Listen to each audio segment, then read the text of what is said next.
And a largely fine and sunny weekend for many means a good chance of seeing tomorrow's partial solar eclipse. I'll have the details and your full national forecast a little later in the programme.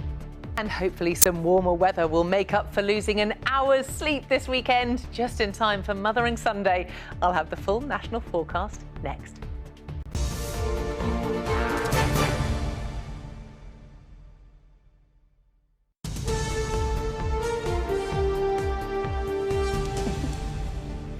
All right, time for the weather now. Becky is here. Becky, I hear there is lots going on this weekend. I feel like we should sort of call a meeting and give an agenda. We've got the eclipse, we've got the clock change, we've got Mother's Day. I am going to have to start charging them if this keeps up. So it is a big weekend for umbraphiles.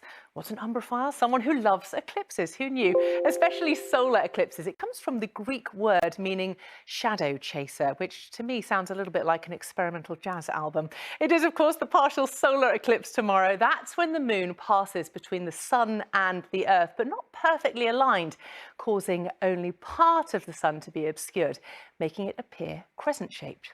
Now, the best time to see it is between 10 a.m. and 2 p.m. tomorrow, with the peak being at around 11 a.m. Remember that it's crucial to wear proper eye protection, like those funny little eclipse glasses, when observing even a partial solar eclipse. So who's going to get the best view? Well, the bulk of England and Wales should get a decent view. Not so, I'm afraid, under the cloud and rain covering much of Scotland, though, and Northern Ireland. Right, second item on the agenda is the clock change. This happens at 1 o'clock on Sunday morning, and it's the bad one. OK, yes, we get the lighter evenings, but crucially, we get 1 hour less in bed. And of course, it coincides with Mother's Day, like any mother needs any less sleep. On the plus side, we're seeing real improvements with the weather over the weekend as high pressure starts to reassert control once again. Quite a slow process, but as we head towards the second half of the weekend, it really is starting to look quite promising. Let's have a look now at the national forecast for the weekend. I would like to say that this year I am going to win the Best Daughter Award because I'm going to be giving my mother some sunshine, which my sisters can't compete with. Also, by the time we get into next week, we could even be seeing temperatures up to 20 degrees. That's not bad, is it? That is 20 not degrees. Bad. That is lovely. Becky, thank you. Right, let's get our next order of business. And for the weekend, well, let's just say it's an improving sort of picture. We are expecting to see a cloudy and wet start in the northwest on Saturday, but largely dry and fairly bright elsewhere. Generally fine for everyone on Sunday, though, with patchy rain perhaps starting to move into the far western fringes later in the day.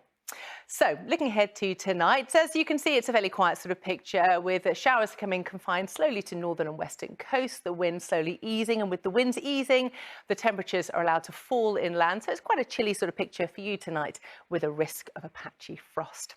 So starting the weekend proper, we do so with, as you can see, mixed fortunes depending where you live. If you're across the bulk of England or Wales, it's going to be absolutely lovely. That system moving in from the northwest is going to slowly slide its way eastwards all the time, particularly focusing there on northwestern parts of England and also southwestern parts of Scotland. Improving for Northern Ireland, though, throughout the day. And as you can see, the further south and southeast you go, the better it's going to be. Temperatures still a little bit disappointing for the time of year, but they are on the rise. Jumping ahead then to Sunday, do not forget that it is Mothering Sunday. You still have time to get a card, even a bunch of flowers. And as you can see, there's some lovely conditions expected across much of the UK for most of the day. Largely dry, thickening cloud and potentially a few bits of patchy rain into western parts of Ireland by the second half of the day. But those temperatures, as I say, on the rise and feeling nice in the sunshine.